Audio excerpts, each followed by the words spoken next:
el Día de la Madre, recibí una tarjeta y mi hija me hizo leerla en voz alta. Las rosas son rojas, las violetas son azules. Eres una carga pesada. Nadie te quiere aquí. Todos se rieron de mí. Me llamo Grace. Tengo 74 años y esa fue la peor humillación de mi vida. Era domingo por la mañana. El sol entraba a raudales por las ventanas de la sala cuando llegué a casa de mi hija Daniele para celebrar mi día. Llevaba mi vestido verde favorito, el que siempre me hacía sentir elegante. Había traído flores frescas y dulces para mis nietos. Abuela Grace, gritó la pequeña, corriendo hacia mí. Sus abrazos me llenaron el corazón de alegría. Por un momento, todo pareció perfecto. Michael, mi yerno, apenas me saludó con un rápido y seco asentimiento. Daniele salió de la cocina con una sonrisa que no llegó a sus ojos. Mamá, me alegra mucho que hayas venido. Tenemos una sorpresa especial para ti. Me senté en el sofá, rodeada de mi familia. Los nietos se sentaron a mis pies, llenos de expectación. Daniele sacó una tarjeta rosa de su bolso y me la entregó. Es de parte de todos nosotros. Mamá, léela en voz alta para que todos puedan oírla. Me temblaban las manos al abrir el sobre. La tarjeta tenía pequeños dibujos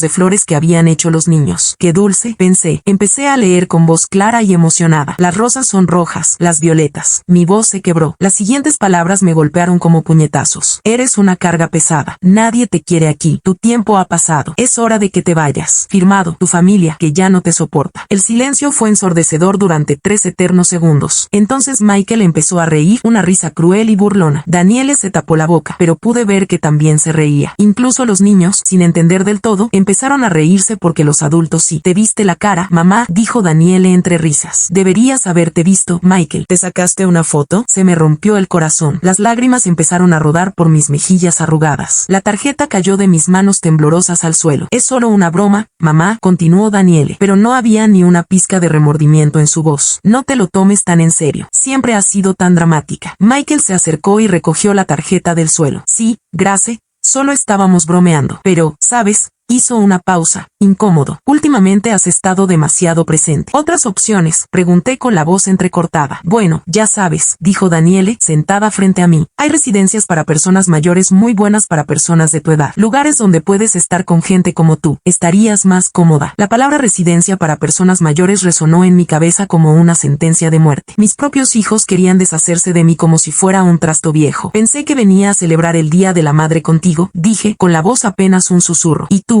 Mamá, intervino Michael en tono condescendiente. Es hora de ser realistas. Ya no eres joven. Necesitas cuidados especiales y tenemos nuestras propias vidas. Los nietos me miraron confundidos. El mayor, de apenas 8 años, se acercó y me tomó de la mano. Abuela, ¿por qué lloras? Antes de que pudiera responder, Daniele lo apartó. Ven aquí. Hijo, la abuela está bien, solo está siendo sentimental. Me quedé allí sentada, sintiéndome más sola que nunca en mi vida. El día que se suponía celebraría mi maternidad, mi propia hija me había humillado públicamente, convirtiéndome en la broma cruel de la familia. Me levanté lentamente con las piernas temblando. Debería irme. Bueno, mamá, Daniele ni siquiera se levantó para despedirse. Te llamaremos luego. Caminé hacia la puerta con la dignidad que me quedaba, pero por dentro mi mundo se había derrumbado por completo. Esa noche, en mi casa vacía, lloré hasta que no me quedaron lágrimas. Pero algo había cambiado en mí. La humillación había despertado algo que había estado latente durante años. Era hora de que mi familia supiera la verdad sobre quién era Grace en realidad. Al día siguiente, los bloqueé a todos. Pero primero, necesitaba recordar cómo había llegado a un momento tan doloroso. Me senté en mi sillón favorito. El mismo donde cuidé a Daniele hace 45 años, y dejé que los recuerdos fluyeran como una película en mi mente. Todo empezó cuando tenía 29 años. El padre de Daniele nos abandonó cuando ella solo tenía 3 años. Una mañana, simplemente no estaba. Dejó una nota en la mesa de la cocina. No puedo con esta vida. Lo siento. Ni siquiera se despidió de su hija. Recuerdo esa noche abrazando a Daniele mientras lloraba, preguntando por su papá. Papá tuvo que irse lejos, mi amor, susurré, prometiéndome que nunca le faltaría nada. Y cumplí esa promesa. Trabajé turnos dobles en la fábrica textil durante 15 años. Tenía las manos llenas de callos de coser uniformes hasta altas horas de la noche. Guardé cada perfume extra para la educación de Daniele. Cuando tenía 17 años y quiso estudiar enfermería, vendí las joyas de mi madre. Era lo único valioso que tenía. Pero vi los ojos brillantes de mi hija hablando de su sueño. Y no lo dudé ni un segundo. Mami, ¿estás segura?, me preguntó ese día. Completamente segura. Mi amor, tu educación es lo más importante. Durante sus 5 años de universidad, trabajé los fines de semana limpiando oficinas. Llegaba a casa con la espalda destrozada, pero cuando la veía estudiando en la mesa del comedor, valía la pena. El día de su graduación lloré de orgullo. Lo logramos, mami, dijo, abrazándome fuerte. Esto no habría sido posible sin ti. Más tarde conoció a Michael. Al principio me cayó bien. Era educado, trabajador y parecía quererla de verdad. Cuando se casaron, pagué la mitad de la boda. Fueron $12,000 que había ahorrado durante años. Pero quería que mi hija tuviera la boda de sus sueños. Mamá, esto es demasiado, protestó Daniele cuando le entregué el cheque. Tonterías, dije sonriendo. Es el día más importante de tu vida. Te lo mereces. Cuando compraron su primera casa, les di la entrada. $25,000. Era todo lo que tenía ahorrado, pero verlos felices en su nuevo hogar me llenó de satisfacción. Luego llegaron los nietos. Dos pequeños preciosos que se convirtieron en la luz de mi vida. Cuando Daniele regresó al trabajo después de su baja por maternidad, me convertí en su niñera gratuita. Todos los días, durante 3 años, caminaba 6 manzanas hasta su casa a las 6 de la mañana. Les preparaba el desayuno a los niños, los vestía, los llevaba al parque, los alimentaba, los bañaba y les leía cuentos. Cuando Daniele llegaba del trabajo, la casa estaba limpia y los niños estaban felices. No sé qué haríamos sin ti, mamá, Daniele solía decirme en aquellos días. Eres un ángel, pero poco a poco, algo cambió. Los agradecimientos se hicieron menos frecuentes. Mis opiniones sobre los niños empezaron a considerarse una interferencia. Cuando sugerí que el más pequeño necesitaba ver al pediatra por su tos persistente, Michael me dijo, Grace, ¿estaban los padres aquí? La primera vez que me hablaron así, me quedé callada. Pensé que tal vez había sido demasiado entrometida. Entonces empezaron los comentarios sutiles. Mamá, ya no tienes la energía que antes tenías para cuidar a los niños. Grace, creo que confundiste a los niños con las vitaminas otra vez. Quizás deberías descansar más en casa. Pero seguí yendo todos los días. Seguí ayudando. Seguí dándolo todo. Hace 2 años, cuando Michael perdió su trabajo, empecé a darles $500 al mes para que no perdieran la casa. Dijeron que era solo temporal. Solo hasta que Michael encontrara algo mejor. Michael encontró un nuevo trabajo 6 meses después. Pero nunca me dijeron que dejara de enviarles el dinero. Simplemente lo seguían recibiendo como si fuera su derecho. Cuando los niños necesitaron computadoras nuevas para la escuela, pagué $2,000 sin que me lo pidieran. Cuando el auto de Daniele se averió, les di $4,000 para las reparaciones. Cuando quisieron remodelar la cocina, aporté $8,000. Poco a poco, me convertí en la proveedora silenciosa, la que siempre estaba ahí para resolver sus problemas financieros, pero a la que ya no invitaban a las decisiones familiares importantes. Hace un año, Daniele organizó una cena familiar para el cumpleaños de Michael. Me enteré por casualidad, cuando uno de mis nietos mencionó la fiesta secreta que habían organizado. ¿Por qué no me invitaste? Le pregunté a Daniele por teléfono. Ay, mamá, fue algo muy pequeño, solo nosotros 4. Pensamos que te aburrirías, pero vi las fotos en redes sociales. Había 20 personas, familiares de Michael, a quienes conocía bien. Todos estaban invitados, menos yo. Esa noche lloré en silencio, pero me dije que debía haber sido un descuido. Los descuidos se convirtieron en rutina. Olvidaron llamarme el día de mi cumpleaños. Cancelaron nuestras citas para comer. Cuando aparecía sin avisar, siempre parecían molestos por la interrupción. Pero la gota que colmó el vaso llegó hace 3 meses. Estaba en su casa, ayudando con la cena, cuando escuché a Michael hablando por teléfono en el patio. Sí, mi suegra vive sola. Se está volviendo muy dependiente. No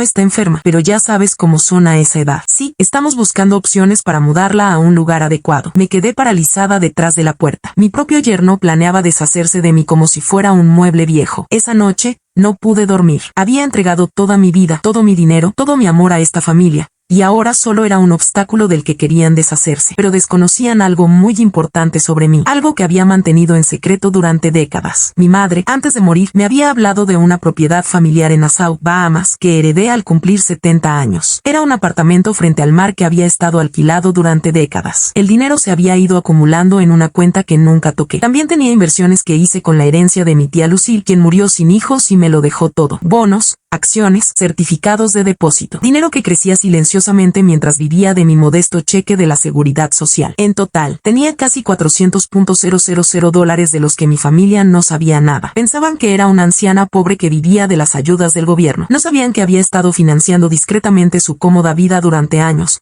no por necesidad, sino por amor. Pero después de la humillación del Día de la Madre, algo dentro de mí se rompió para siempre. Era hora de que aprendieran el verdadero valor de Grace. Esa cruel tarjeta fue mi llamada de atención. Me quedé despierta toda la noche del Día de la Madre, con la tarjeta en mis manos temblorosas. Las palabras resonaban en mi cabeza. Eres una carga pesada. Nadie te quiere aquí. Pero mientras las lágrimas se secaban en mis mejillas, algo extraño comenzó a suceder. La tristeza se transformó en algo más poderoso. Claridad, determinación. Por primera vez en décadas, vi mi situación con total honestidad. No era una carga. Yo era quien los mantenía a flote. Me levanté lentamente y fui a mi habitación. Saqué una caja de madera de mi cómoda, una que no había había abierto en meses. Dentro estaban todos mis documentos importantes, extractos bancarios, escrituras, certificados de inversión. Mientras revisaba los papeles, hice cálculos mentales que me dejaron sin aliento. En los últimos 5 años, les había dado a Daniele y Michael exactamente $67,000. $67,000 que recibieron como si fuera su derecho natural, mientras me trataban cada vez peor. La entrada de su casa, $25,000. La boda, $12,000. La ayuda mensual durante 2 años, $12,000. Las computadoras de los niños, $2,000. La reparación del coche, $4,000. La remodelación de la cocina, $8,000. Y cientos de pequeños gastos que sumaron $4,000 más. Mientras tanto, yo seguía viviendo en la misma casa modesta, con el mismo vestido verde los domingos, caminando al supermercado para ahorrar gasolina. Pero eso no era lo que más me dolía. Lo que realmente me partía el corazón era recordar cómo había cambiado su trato hacia mí. Recordé el cumpleaños de mi nieto mayor, hace 6 meses. Había llegado temprano para ayudar a decorar, como siempre, pero cuando toqué la puerta, Michael me abrió con cara de fastidio. Gracias, la fiesta no empieza hasta las 3. ¿Por qué llegas tan temprano? Pensé que podía ayudar con los preparativos, dije con una sonrisa. No necesitamos ayuda. Daniele tiene todo bajo control. Detrás de él, vi a su madre, Brenda, colgando globos en la sala. La habían invitado a ayudar. Me trataron como a una invitada indeseada. Puedo esperar afuera hasta las 3, murmuré, sintiéndome humillada. No seas dramática, mamá, dijo Daniele, saliendo de la cocina, limpiándose las manos en un delantal. O puedes quedarte, pero no entres a la cocina. Sabes que te confundes con las recetas. Me confundí con las recetas. Yo, que había cocinado para esa familia durante décadas. Ese día, me senté en un rincón del patio como una extraña en la fiesta de mi propio nieto. Observé cómo Brenda ayudaba con la comida mientras los demás invitados la felicitaban por el pastel que había horneado. Mientras tanto, yo, que había pagado la mitad de los gastos de esa fiesta, fui completamente ignorada. Cuando llegó el momento de cantar el feliz cumpleaños, me quedé atrás mientras todos formaban un círculo alrededor de mi nieto. Nadie notó que no estaba en las fotos familiares. Más tarde esa noche, mi nieto se me acercó mientras recogía discretamente unos platos sucios. Abuela, ¿por qué estabas tan callada hoy? Solo estaba cansada, mi amor, mentí. La abuela Brenda dice, eres demasiado mayor para fiestas grandes. Las palabras del niño me hirieron como cuchillos. Brenda, que solo era 3 años menor que yo, les decía a mis nietos que era demasiado mayor. Pero incluso después de esa humillación, seguí dándoles dinero, ayudándolos, esperando que las cosas mejoraran. Qué tonta había sido. También grabé la Navidad pasada. Había comprado regalos caros para todos. Una bicicleta nueva para el nieto mayor, una tableta para el menor, un perfume francés para Daniele, una herramienta eléctrica que Michael había mencionado que quería. Gasté casi $3,000 en esos regalos. En Nochebuena, llegué con las manos llenas de paquetes envueltos con mucho cariño. Los niños corrieron hacia mí emocionados, pero Daniele los llamó rápidamente. Niños, pongan los regalos de la abuela debajo del árbol con los demás. Los abriremos todos juntos mañana. Mis regalos se perdieron entre la montaña de paquetes que habían comprado. Cuando llegó el momento de abrirlos, nadie mencionó quién había regalado qué. Los niños agradecieron vagamente a todos por sus regalos, pero lo más doloroso vino después. También le había traído un regalo especial a Daniele, un collar de perlas que había pertenecido a mi abuela. Era una pieza antigua, valiosa y llena de historia familiar. Mamá, es muy bonita, dijo Daniele sin siquiera probárselo. Pero sabes, no uso muchas joyas. Quizás deberías guardarlo para cuando mis nietos sean mayores. Me devolvió la caja sin siquiera abrir el cierre para ver las perlas de cerca. Había imaginado ese momento durante meses, pensando en cómo luciría mi hija con las mismas perlas que habían adornado a 3 generaciones de mujeres de nuestra familia. Esa noche, en mi casa vacía, lloré, abrazando la cajita de perlas. No era el valor monetario lo que me dolía, era la total indiferencia hacia algo que salía de mi corazón. Pero la gota que colmó el vaso llegó hace 2 meses, cuando me dio queja. Estuve en cama una semana con fiebre de unos 39 grados. No podía cocinar.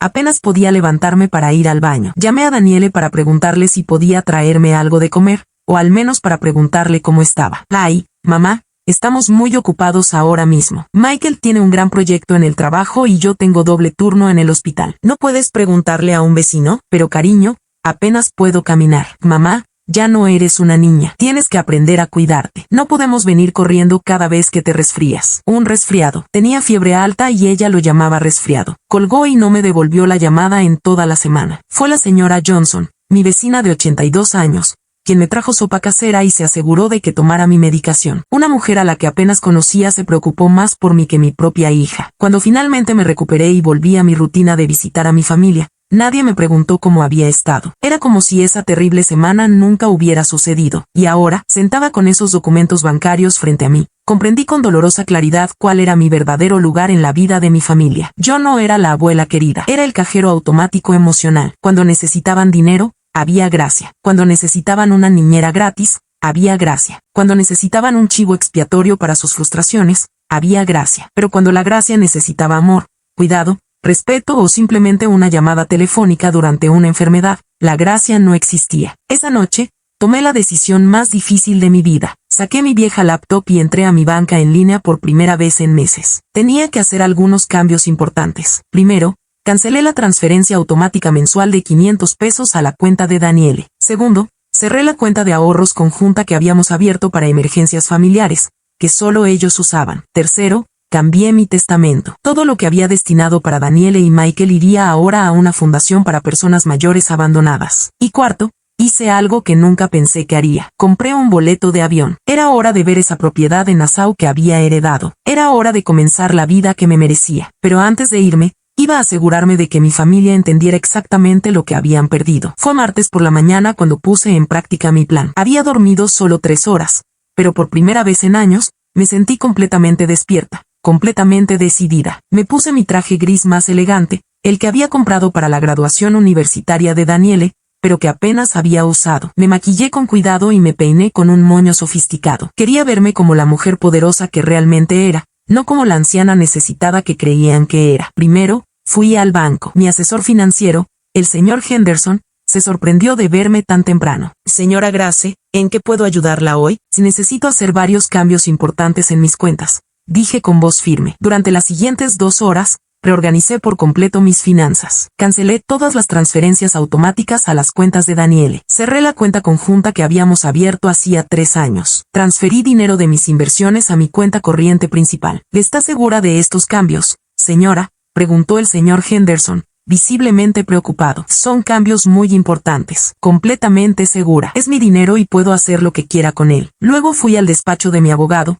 el señor Franklin, quien había llevado los asuntos legales de mi familia durante décadas. Y necesito cambiar completamente mi testamento, anuncié sin preámbulos. El señor Franklin, un hombre mayor que me conocía desde que Daniele era niña, se quitó las gafas y me miró con preocupación. Grace, ¿está todo bien? Este es un cambio muy drástico. Todo está perfectamente bien. Por primera vez en años, veo las cosas con total claridad. Le expliqué exactamente lo que quería. Todo lo que había destinado para Daniele y Michael iría ahora a una fundación para personas mayores sin hogar. También creé un fideicomiso para mis nietos al que solo podrían acceder cuando cumplieran 25 años y solo si mantenían un contacto genuino conmigo, no por obligación familiar. Y Grace, ¿no crees que deberías pensártelo unos días más? Estas decisiones son irreversibles. He tenido 74 años para pensarlo, señor Franklin, y los últimos 5 años me han enseñado todo lo que necesitaba saber. Firmé los documentos con pulso firme. No hubo temblores, sin duda. Mi siguiente parada fue la agencia de viajes. Había estado investigando mi propiedad en Nassau toda la noche. Era un apartamento de 3 habitaciones en un barrio precioso. Había estado alquilado durante años por una empresa de administración de propiedades, generando ingresos que se acumulaban en una cuenta bohemia que nunca había tocado. Quiero volar a Nassau este viernes, le dije al agente de viajes. ¿Es un viaje turístico, señora? No, es un viaje de liberación. Compré un boleto de primera clase. Si iba a comenzar mi nueva vida, lo haría con estilo. Pero antes de irme, tenía que hacer una cosa más. Tenía que escribir las cartas. Llegué a casa al mediodía y me senté en mi escritorio. Saqué un elegante papel membretado que había comprado hacía años, pero que nunca había usado. Era hora de explicarle a mi familia exactamente lo que había sucedido. La primera carta era para Daniele. Mi querida hija, para cuando leas esta carta, estaré de camino a Nassau, donde viviré en la propiedad que heredé de mi familia y que ni siquiera sabías que existía. He tomado la decisión de cortar todo el apoyo financiero que te he estado brindando durante los últimos años. Los 500 pesos mensuales que recibías han sido cancelados permanentemente. La cuenta conjunta que usabas para emergencias ha sido cerrada. No tomes esto como un castigo, sino como una lección de independencia que debía haberte enseñado hace mucho tiempo. Durante décadas te di todo lo que tenía. Mi tiempo, mi dinero, mi energía, mi amor incondicional. Pero en algún momento decidiste que era una carga en lugar de una bendición. La tarjeta del Día de la Madre fue simplemente la gota que colmó el vaso. Pero el problema empezó mucho antes, cuando dejaste de verme como tu madre y comenzaste a verme como tu empleada doméstica y tu banco privado. He cambiado mi testamento. Mi herencia ahora se entregará a personas que realmente valoran la generosidad y el amor familiar. Tus hijos tendrán acceso a un fideicomiso compromiso cuando cumplan 25 años, pero solo si demuestran que pueden mantener una relación genuina conmigo. No me busques por dinero. No me llames para pedirme que vuelva. No envíes a tus nietos a manipularme emocionalmente. Si realmente quieres recuperar a tu madre, vas a tener que demostrar que me valoras por quien soy, no por lo que puedo dar. Tu madre, que por fin ha aprendido a valorarse. Gracias. La segunda carta era para Michael. Michael, nunca te vi solo como mi yerno. Te acepté como el hijo que nunca tuve, pero me convertiste en la suegra incómoda de la que querías deshacerte. Escuché tu conversación telefónica hace 3 meses cuando hablabas de encontrar un lugar adecuado para mudarme como si fuera un mueble viejo que estorbaba. Lo que no sabías es que un lugar adecuado siempre estuvo en mis manos. Tengo una propiedad en Nassau, inversiones que generan más dinero del que ganas en un año y la libertad financiera para vivir donde y como quiera. Durante años, financié discretamente tu cómodo estilo de vida. Pagué reparaciones, ayudé con los gastos y cubrí emergencias. Lo hice por amor, no por obligación. Pero interpretaste mi generosidad como debilidad, mi disponibilidad como dependencia, mi amor como una molestia. Ahora tendrás que valerte por ti mismo. Después de terminar las cartas, las metí en un sobre y las dejé en mi mesa de centro, listas para ser descubiertas. Luego me senté en mi sala, sonriendo. Me había llevado 74 años, pero finalmente había aprendido la lección más importante de mi vida. Enseñas a la gente a tratarte según lo que estás dispuesto a aceptar. Durante décadas, acepté migajas de amor porque tenía miedo de estar sola. Pero resulta que estar sola era infinitamente mejor que estar con personas que no me respetaban. Y ahora que lo había aprendido, ya no estaba sola en absoluto. Era libre. Iba a Nassau y por primera vez en mucho tiempo estaba emocionada por mí.